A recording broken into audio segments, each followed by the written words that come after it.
দিলুজ রেসিপিতে আপনাদের সকলকে স্বাগত জানিয়ে আজকে রেসিপি শুরু করছি। আজকে আমি খুবই সহজে এবং ঘরোয়াভাবে চিকেন দম বিরিয়ানি শেয়ার করব। এই বিরিয়ানিটা দেখতে যতটা কালারফুল হয়েছিল, খেতে ঠিক ততটাই মজার ছিল।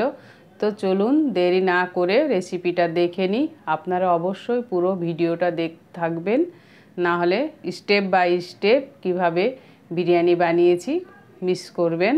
প্রথমে আমি চিকেনটা ম্যারিনেট করব। তার জন্য 3 চামচ টক দই দিয়ে দিলাম, স্বাদ মতো নুন দিলাম, 1 চামচ জিরের গুঁড়ো দিলাম, 1 চামচ লঙ্কা গুঁড়ো, 1 চামচ কাশ্মীরি লঙ্কার গুঁড়ো দিলাম, একটা বড় সাইজের পেঁয়াজ, 8-10টা রসুনের কোয়া ও 2 টুকরো আদা পেস্ট করে নিয়েছিলাম, পেস্টটা দিয়ে দিলাম, 5-6টা চেরা কাঁচা লঙ্কা দিয়ে দিলাম, পেঁয়াজ বেরেস্তা করেছিলাম, পেঁয়াজ বেরেস্তাটা দিয়ে দিলাম, দিয়ে সব কিছুকে একসঙ্গে ম্যারিনেট করে নেব।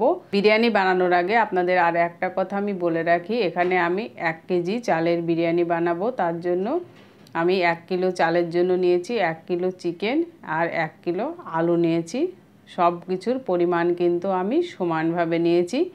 চিকেনটা ভালো করে ম্যারিনেট করতে হবে। ম্যারিনেট করে আপনারা যতক্ষণ বেশি টাইম অবধি রাখতে পারবেন তত ভালো। হাতে যদি টাইম না থাকে তাহলে আধ ঘন্টার জন্য রেখে দিলেই যথেষ্ট। আমি এখানে 1 ঘন্টা রেখেছিলাম। 1 ঘন্টা পরে চিকেনটাকে রান্না করব। দেখুন চিকেন ম্যারিনেট করা হয়ে গেছে। এবার আমি এটাকে 1 ঘন্টার জন্য রেস্টে রেখে দিলাম। 1 ঘন্টা পরে রান্না করব। ততক্ষণে আমি বিরিয়ানির মশলাটা বানাবো। প্রথমে আমি দারুচিনি, এলাচ, জয়িত্রী এগুলোকে একটু হালকা মিডিয়াম আঁচে ভেজে নিব। সব মশলাগুলো একসঙ্গে দিলাম না, কারণ জিরেগুলো তাড়াতাড়ি পুড়ে যাবে। 2টো তেজপাতা দিয়ে দিলাম, দিয়ে মশলাগুলোকে মিডিয়াম ফ্লেমে 1 মিনিট ভেজে নিলাম। ভেজে নেওয়ার পরে এবার আমি কালো গোলমরিচ, সাদা গোলমরিচ আর সাজিরেগুলো দিয়ে দিলাম, দিয়ে আবারও 1 মিনিট মতো ভেজে নিলাম। মশলা কিন্তু খুব ভাজা হয়ে গেলে একটা পোড়া পোড়া ফ্লেভার চলে আসবে, তখন ভালো লাগবে না। দেখুন মশলাগুলো আমার ভাজা হয়ে গেছে। এবার নামিয়ে ঠান্ডা করে গুঁড়ো করে নিব। উষ্ণ গরম দুধে আমি কিছুটা কেশর ভিজিয়ে দিলাম। কেশরটা আধ ঘন্টা আগে ভিজাতে দিয়ে দিয়েছি। মাংস রান্না করার জন্য 4 চামচ মতো রিফাইন তেল দিলাম। রিফাইন তেলে আমি গোটা গরম মশলা দিয়ে দিলাম। তেলটা ভালো মতো গরম হয়ে উঠলে ম্যারিনেট করে রাখা চিকেনগুলোকে দিয়ে দিলাম। চিকেনগুলো দেওয়ার পরে 2 মিনিট নাড়াচাড়া করে কষিয়ে নিলাম। বিরিয়ানিতে চিকেনের পিসগুলো একটু বড় সাইজের রাখবেন, তাহলে খেতে ভালো লাগবে। চিকেনটাকে ভালো করে 2 থেকে 5 মিনিট কষিয়ে নিতে হবে। দেখুন চিকেনটা কিন্তু আমি কষিয়ে নিয়েছি। এবার ঢাকা দিয়ে 15 থেকে 20 মিনিট রান্না করব। মাঝে একবার ঢাকা সরিয়ে দেখে নিই চিকেনগুলো থেকে অনেকটাই জল ছেড়েছে। এই জলটাকে ভালো করে শুকিয়ে নিতে হবে। তার জন্য গ্যাসের ফ্লেমটা একটু বাড়িয়ে দিয়ে জলটাকে শুকিয়ে নেব। আর জলটা শুকিয়ে আসলে চিকেনগুলোকে আমি কষিয়ে নেব। দেখুন জল অনেকটাই শুকিয়ে এসেছে। চিকেনগুলো 2 থেকে 3 মিনিট ভালো করে কষিয়ে নিতে হবে, তাহলে চিকেনের টেস্টটা দারুণ আসবে। দেখুন চিকেনগুলো কষিয়ে নেওয়া হয়ে গেছে। এবার আমি তৈরি করে রাখা বিরিয়ানির মশলা 1 চামচ মতো চিকেনে দিয়ে দেব। মশলা দেওয়ার পরে নাড়াচাড়া করে মশলাটা মিশিয়ে নিলে আমাদের বিরিয়ানির জন্য চিকেনটা রেডি হয়ে যাবে। চিকেনটাকে নামিয়ে সাইডে রেখে দিব। রেখে দেওয়ার পরে আলুটা সিদ্ধ করব। অনেকেই বিরিয়ানিতে আলু দেয় না, কিন্তু আমাদের বাঙালিদের আলু না দিলে চলে না। আমরা বিরিয়ানিতে চিকেনের থেকে আলুটাই বেশি পছন্দ করি। এখানে আমি 1 কেজি আলু নুন আর হলুদ দিয়ে সেদ্ধ করে নিয়েছিলাম। এবার আমি হালকা করে ওপরটা একটু লাল লাল করে ভেজে নিব। আপনারা চাইলে সিদ্ধ করা আলুটাই বিরিয়ানিতে দিতে পারেন, কিন্তু ভেজে নিলে আলুটার ওপরটা ভাজা ভাজা থাকে আর ভিতরটা ভীষণই নরম হয় আর খেতেও ভালো লাগে। আমি কিন্তু সবসময় বিরিয়ানির আলুটা ভেজেই নিই। আজকে রেসিপিটা ভালো লাগলে লাইক, কমেন্ট, শেয়ার করবেন। এই রকম নিত্য নতুন রেসিপির ভিডিওর নোটিফিকেশন পেতে আমার চ্যানেলটিকে সাবস্ক্রাইব করে বেল আইকনটি প্রেস করে দিবেন। ফেসবুক থেকে দেখলে পেজটিকে ফলো করবেন। আলুগুলো লাল লাল হয়ে ভাজা হয়ে গেছে, এবার উঠিয়ে নিলাম। আমি সব আলুগুলো একই রকমভাবে ভেজে উঠিয়ে নিয়েছি। এবার বিরিয়ানির ভাতটা রেডি করব। আগে থেকে আমি পাশের চুলাতে আমি জলটা গরম করতে রেখেছিলাম। এবার দুটো তেজপাতা দিলাম, গরম মশলা গোটা আর জয়িত্রী দিয়ে দিলাম। 1 চামচ মতো রিফাইন তেল দিলাম। রিফাইন তেল দিলে ভাতগুলো গায়ে গায়ে লাগবে না, ঝরঝরে হবে। আর 3 চামচ মতো নুন দিলাম। আপনারা নিজেদের টেস্ট অনুযায়ী নুনটা দিয়ে নেবেন। ঠিক একই পরিমাণে চিনিও দিয়ে দিলাম। এবার আমি জলটাকে ফোটার জন্য অপেক্ষা করব। খুন্তি দিয়ে জলটা মিশিয়ে নিলাম। দেখুন জলটা ফুটে উঠেছে।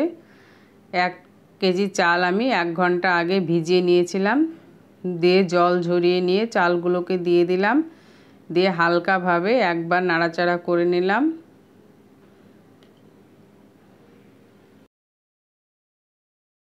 দেখুন ভাতগুলো কিন্তু ফুটে উঠেছে। আপনারা যে কোনো উৎসব অনুষ্ঠানে কিংবা বাড়িতে গেস্ট এলে এইভাবে বিরিয়ানি বানিয়ে দিতে পারবেন। এখনও ভাতটা হয়নি, আরও কিছুক্ষণ হবে। দেখুন এবার দেখেই বোঝা যাচ্ছে হয়ে গেছে। বিরিয়ানির ভাতটা কিন্তু 80% সেদ্ধ করে নিতে হবে, আর বাকিটা যখন দমে বসাবো তখন সেদ্ধ হয়ে যাবে। এবার গ্যাসের ফ্লেমটা বন্ধ করে আমি ভাতের মাড়টা ঝরিয়ে ভাতগুলো ঠান্ডা করে নেব। বিরিয়ানিটা দমে বসানোর জন্য আমি একটা বড় হাঁড়ি নিয়েছি। হাঁড়িতে বিরিয়ানিটা দমে বসালে পরিবেশন করার সময় সুবিধা হয়। প্রথমে 2 চামচ রিফাইন তেল দিয়ে ভালো করে তেলটা হাঁড়িতে মাখিয়ে নিয়েছি, যাতে বিরিয়ানিগুলো তলা থেকে ধরে না যায়। অর্ধেকটা ভাত আমি দিয়ে দিলাম, দিয়ে এইভাবে একটু ছড়িয়ে দিলাম।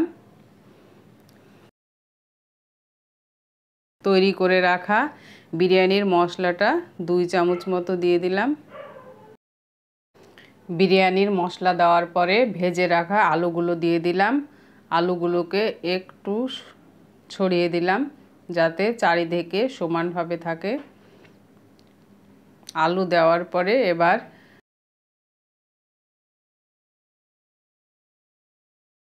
রান্না করে রাখা চিকেনগুলোকে দিয়ে দিলাম।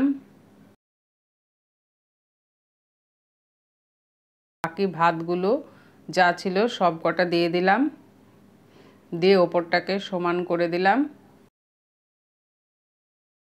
আবারও তৈরি করে রাখা বিরিয়ানির মশলাটা ওপর থেকে ছড়িয়ে দিলাম।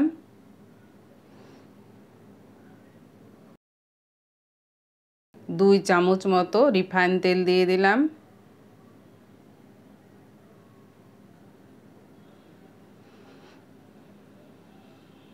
দু চামচ ঘি দিলাম। ঘিটা আপনারা গলিয়ে নিয়েও দিতে পারেন।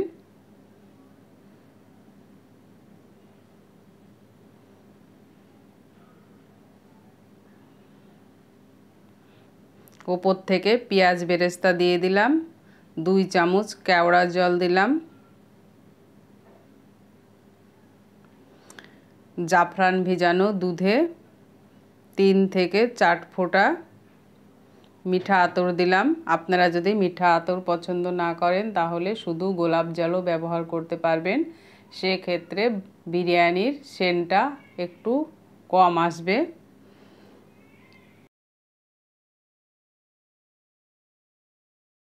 আর একই বাটির সেম পরিমাণ জল দিয়ে দিলাম।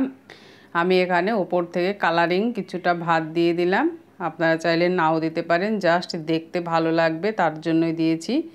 এবার ঢাকনাটা বন্ধ করে একটা ভেজা কাপড় ওপর থেকে দিয়ে দিলাম। আপনারা আটা দিয়েও মুখটা বন্ধ করতে পারবেন, কোনো অসুবিধা নেই। যার যেটা সুবিধা সেই রকম করে নেবেন। নিচে একটা চাটু দিয়ে বিরিয়ানির হাঁড়িটা আমি 15 মিনিট মতো মিডিয়াম ফ্লেমে দম দিয়েছি। 15 মিনিট পরে দেখুন বিরিয়ানিটা কতটা কালারফুল হয়েছে আর দেখতেও কতটা সুন্দর হয়েছে। আলুগুলো কতটা জুসি হয়েছে, দেখতে যতটা ভালো লাগছে খেতেও ঠিক ততটাই ভালো হয়েছিল।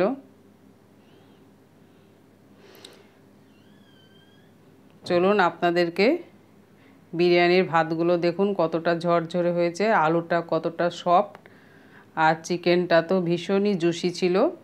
আজকে রেসিপিটা তাহলে এই পর্যন্তই। Thank you.